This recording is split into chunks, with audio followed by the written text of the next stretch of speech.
Hi guys, my name is Christine and I'm a dating, relationship and personal development coach. And today I'm talking about let them miss you, right?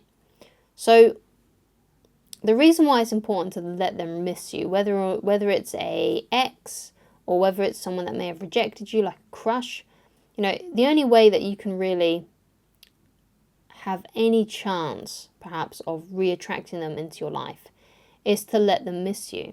Right, because that's what's going to make them want to come back if they miss you. If they start feeling sad because they miss you, right? That's the only thing that's going to make them be drawn back to you, right? And they cannot miss you if you're still in contact with them. They can't miss you if each time they open their phone and look at their stories, they've seen that you've looked at the story. They can't miss you if they receive notifications from you that you've added them on some social media platform, or you've liked one of their posts, or you've shared something that they've posted. That they can't miss you if when they look at their phone they see in one way, shape or form they've got a notification from you, whether that's a missed call, whether it's a message, or whether it's something that you've liked or something on social media. Okay, so you got to let them miss you. Okay, because that's the only way they're going to be reattracted to you, right? They can't miss you if you're always in their DMs, if they're always getting notifications from you, because you're too familiar, right? So what you don't want to be is familiar. You want to be scarce. You want to be a scarce resource, right? And the way that you do that is by going into no contact, by not contacting them again, by going ghost on social media, not posting as much on social media. I always say, usually in my videos, if you're going to post something, post once every 2 months. And if you do post something, just make sure that it's something that's positive, okay? Don't post anything negative. Just post things that are positive, okay? So once you're in no contact, once you start doing this sort of thing, basically time will reveal how they feel about you, right? Time will reveal how they feel about you. So if they care about you, they will reach out to you because they will start to miss you. But if they don't care about you, they won't ever miss you, right? They won't miss you and you'll just never hear from them again and it will fizzle out, right? So one of the things that I said in a previous video was, when this kind of thing happens, it's always a win-win. So whatever happens, it's a win for you, okay? And a lot of people don't think that, right? But it is, right? So basically, it's a win-win for you no matter what happens, because it's a win if they come back, because especially if you really want them to come back and you really miss them and you'd love it if they came back, that's a win because you get them back, right? You get to talk to them again. You get to reconnect with them. You get to start and begin the relationship again, or perhaps you get to finally date them this time, right? Whatever it may be, that's a win if they come back, right? But it's also a win if they don't come back, because now you are free to go and find someone else, to meet someone better, right? Because you're either going to get them back or you're going to find someone better, right? So either way, it's a win. You either get what you want in that way or you get something even better, right? So it's always a win-win. Okay, so you've got to see it as that, okay? But obviously when you go into no contact and you start this process of not contacting your ex, sometimes it can take a lot of willpower, especially if you've had a lot of habits that have surrounded this person, like say like every morning you check your phone to see if you get a message from them, or you check the last time they were online, or perhaps you check their social media feed to see if they've posted anything new. Perhaps you listen to music that reminds you of them. Perhaps you've got a whole playlist on Spotify of sad songs that remind you of the breakup or something, I don't know. Or you've got just songs in general that you listen to that makes you just feel worse because it makes you dwell upon the fact that you've lost them or whatever it may be. Perhaps you just have a certain time of day where you just think about them a lot. Right, so it can be difficult to do that. It can be difficult to stay in no contact when you have those sort of habits going on, because when what's going to happen is you're going to have a particularly rough day where you really, really miss them, which you will have. You're going to have one of those kinds of really bad days where you really miss them and you're going to blow it, right? You're going to contact them, or you're going to like something, or you can't help yourself. You just got to look and see what their story is, because it's so mysterious when you see that like purple ring or whatever it is, and you're like, I got to see what they've posted, right? Sometimes it can be very difficult to control yourself, right? So one of your friends there is the mute button, right? Mute their story so you can't see them. But if you feel like you don't have the self-control to be able to do that, then you've got to replace it, right? Because when you stop doing these habits, right, of checking their social media, of thinking about them too much, of listening to music, because, or whatever it may be, you've got a lot of these habits, right? So once you get rid of those habits, there's suddenly a vacuum. How are you going to spend that time, right? How are you going to spend this new time that you've got that used to be for your ex or this crush or whoever it may have been, right, that you feel like you want to attract back and you would like back into your life because you miss them, right?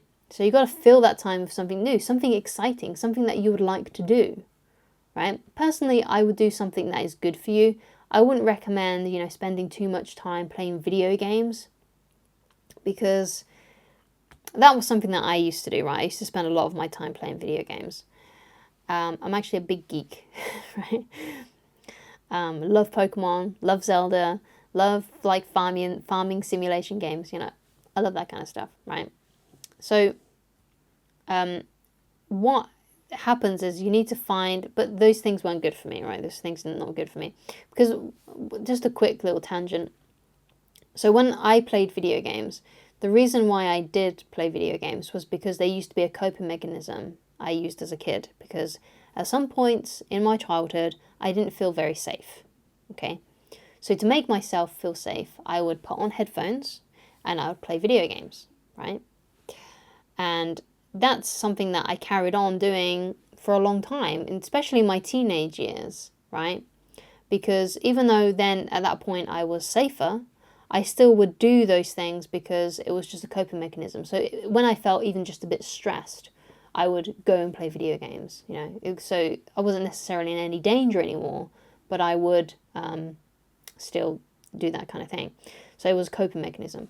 But as you can see, I don't need to do that anymore. Like I'm not in a place where I'm unsafe anymore, right? So it's unnecessary for me to do that sort of thing. And it was unnecessary for me to do that sort of thing when I was a teenager. So it became like a bad habit.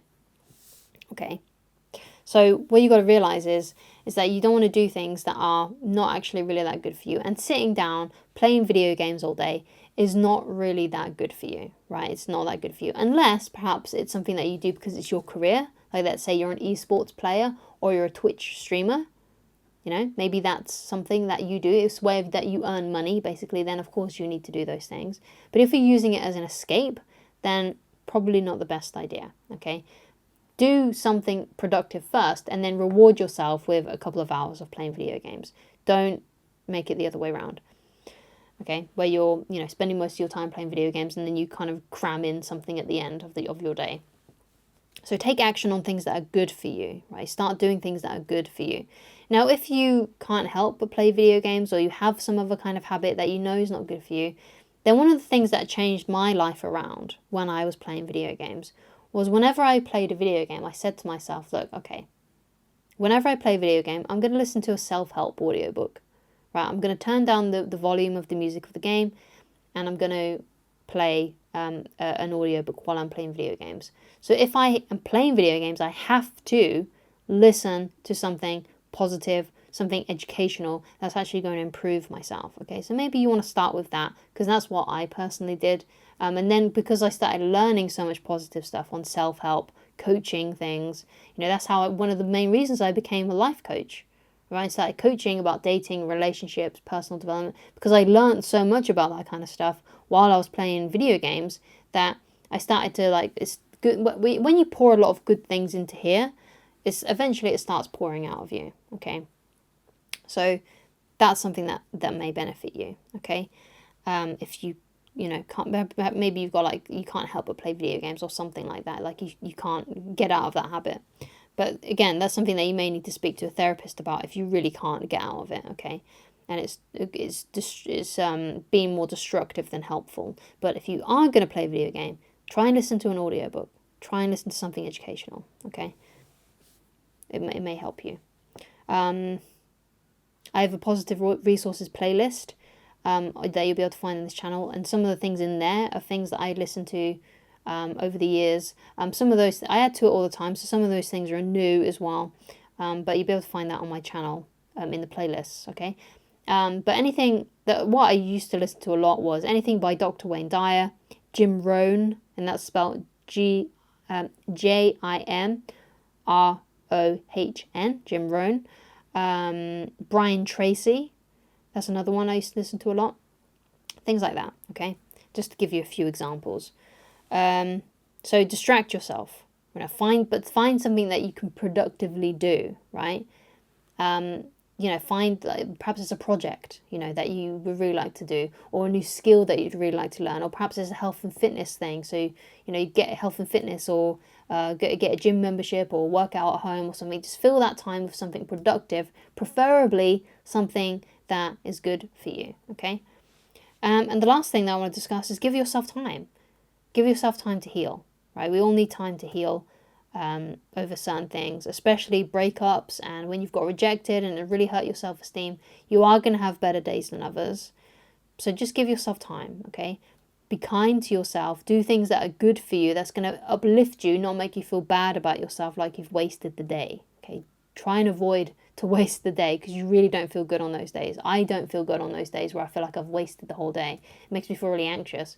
Now recently, even though I felt like it was my duty as a British citizen, but when the Queen passed away, right, on that bank holiday Monday that we got in the UK, I spent the whole day with my wife watching the funeral on TV, and it went on for like 9 hours, right? It went on for like 8 or 9 hours, like the whole thing. And I felt like I wasted the day. And I felt really bad afterwards, even though it was something that I was really interested in and I really wanted to watch it. But because I spent the whole day watching TV, I just felt awful. I was like, oh God, I feel gross now for some reason, because I didn't do anything. I didn't do anything productive. I just sat there and watched a funeral, essentially. Even though I did felt like it was my duty to watch it in a way, being a British citizen. But, afterwards, me and my wife, I told her, I was like, oh my God, we need to go out for a walk, even if it's just for half an hour, because I just couldn't believe that we just sat there and watched TV all day. Just wasted the whole day. But anyway, yeah, so you never feel good when you waste the day. So don't waste the day, okay? It's not going to make you feel good about yourself. So do things that make you feel good about yourself, that make you feel proud about yourself. Okay, so thank you so much for watching. If you'd like to get in touch with me personally, then please go to www.christineloveridge.com if you'd like coaching with me, and I shall talk to you again very soon. Goodbye.